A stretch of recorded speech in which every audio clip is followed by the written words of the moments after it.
வணக்கம். சேலம் மாவட்ட செய்திகள்.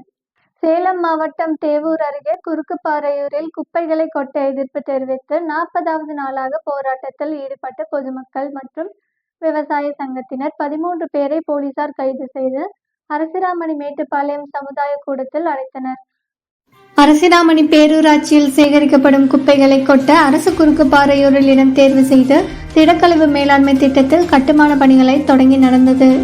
இந்நிலையில் கடந்த 2 மாதத்திற்கும் மேலாக கட்டுமான பணிகளை நடைபெறாமல் நிறுத்தி வைக்கப்பட்டிருந்தது. இதனை அடுத்து மீண்டும் பேரூராட்சி நிர்வாகம் போலீஸ் பாதுகாப்புடன் பணியை தொடங்கியது.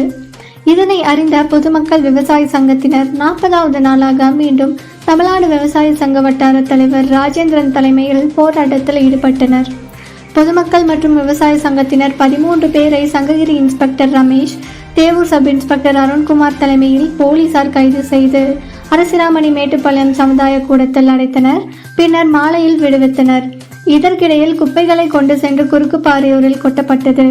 மேலும் திடக்கழிவு மேலாண்மை திட்டத்தில் கட்டுமான பணிகள் விரைந்து நடந்து வருகிறது. உரிமையின் குரல் செய்திகளுக்காக சேலம் மாவட்டம் செய்தியாளர் விஷ்ணுவுடன் செய்தி வாசிப்பாளர் ஹர்ஷினி. உடனுக்குடன் செய்திகளை தெரிந்து கொள்ள உரிமையின் குரல் செய்தி தொலைக்காட்சியை பாருங்கள். நன்றி.